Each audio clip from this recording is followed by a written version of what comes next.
You have no idea how long it took me to find a decent dog boarding kennel blog. Oh, morning, by the way. If it is morning where you are, it is where I am. So I thought I'd go with that. Yeah, I thought I've done a few blogs already on this thing that don't really, aren't really relevant to me. So personal training is not relevant to me. Absolute pitch isn't relevant to me. Plumbing could be relevant to me, especially as I get older. But I thought, as a dog owner, I thought I'd do something that featured dogs. So I tried boarding kennels. It took me ages to find a boarding kennel that had a blog that was anywhere near substantial, that wasn't just a Merry Christmas, everybody, from 2008. So this is one I've come across now. So this is the GuBlog. What is GuDog? It's the GuBlog of the GuDog. Good dog. Platform that brings together dog owners and experienced caregivers. They've got a lot of posts and ideas and cute. Oh, it's a book with a bauble. They've got loads of pictures, loads of information, stuff like that. So I thought I'd feature that today. So if this is your first video, this is video number 4 we're doing now of just adding funny words to other people's words, basically. What I do for a living is I kind of write comedy for people, make them appear funny so that their written words are more engaging, their clients have a better experience of using their site, and they have a better feeling about them. And as we all know, when people have a good feeling about you and your business, they're more likely to like you and more likely to buy from you. And that's what we all want. So let's have a look at this. So I thought the best way to highlight this, rather than telling you what I do, is to show you what I do. So this is a blog post that we've got today. Safe Christmas for your dog. So what I normally do is I want to keep these videos nice and snappy, just to give you an idea of what the kind of writing process is like and what I would do. Because it's helpful to you as well, because a lot of people think that comedy writing is just super easy and gags come quick and fast, but they don't to me. I wish they did. They don't. So we're going to use this blog post. I'm going to add some comedy to it, hopefully. We'll try and keep it under 10 minutes. We'll take that. These aren't any of the main points, but it doesn't really matter because it's more about the idea of how you can actually put gags into things. So let's make it a bit bigger so you can clearly see everything that you need to see, and we'll break it up a bit. And name but a few. Into nice little paragraphs so it's a bit easier.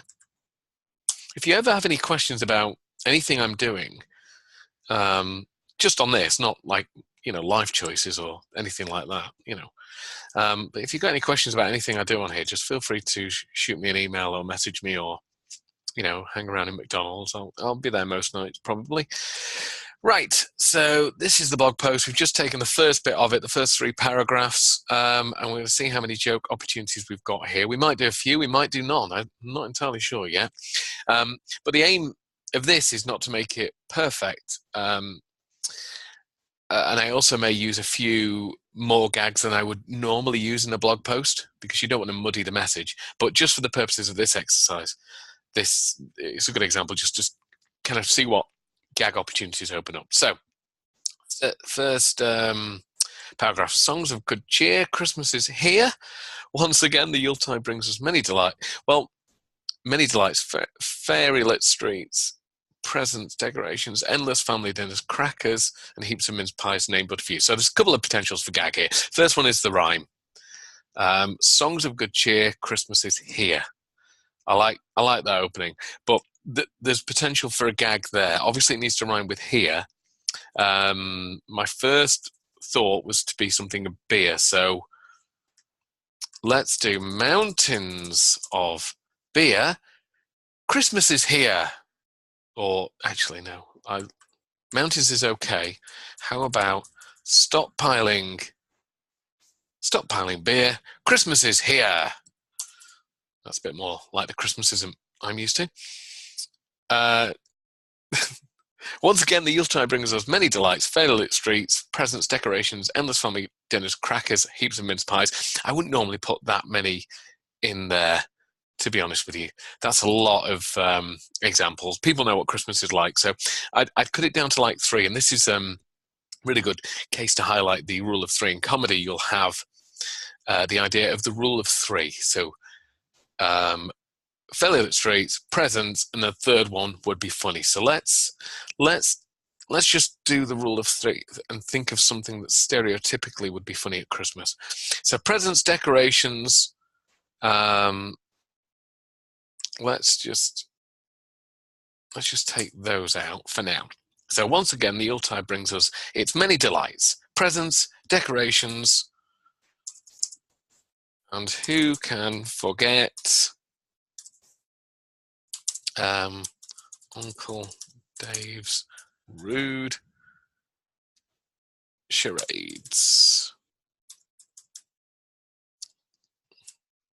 Question mark about the whole rude charades, to be honest with you. But so you could, and who could forget Uncle Dave's rude charades? Something like that sounds a bit too rhymey. Let's change it to Uncle Roger or Uncle Fred's. I'm terrible at names. Uncle Fred's rude charades. So whether or not you agree with the idea of Uncle Fred's rude charades, you can see how it kind of fits in there. You could have something like feeling stuff fall in front of the TV, belching in the afternoon, anything like that. Just something funny. So you've got the dang, dang, ding kind of rhythm of the gag. So Yuletide brings us its many delights: presents, decorations, and who can forget Uncle Fred's rude charades? So we'll leave that there for now, just as a point. So while grown-ups and children alike partake in the merriment, dogs should not be overlooked, as Christmas installations can be a source of danger for our hairy friends. Right. I like the idea of hairy friends. That's I think we could use that as a kind of a setup for a punchline. So while grown-ups and children alike partake in the merriment, dogs should not be overlooked, as Christmas installations can be a source of danger. We could put, while grown-ups and children alike partake in the merriment, we shouldn't forget about our hairy friends, ... our hairy friends. And then we've got a potential to put something in like, oh no, let's go on this. Let's search for an image for a hairy person. Let's see. So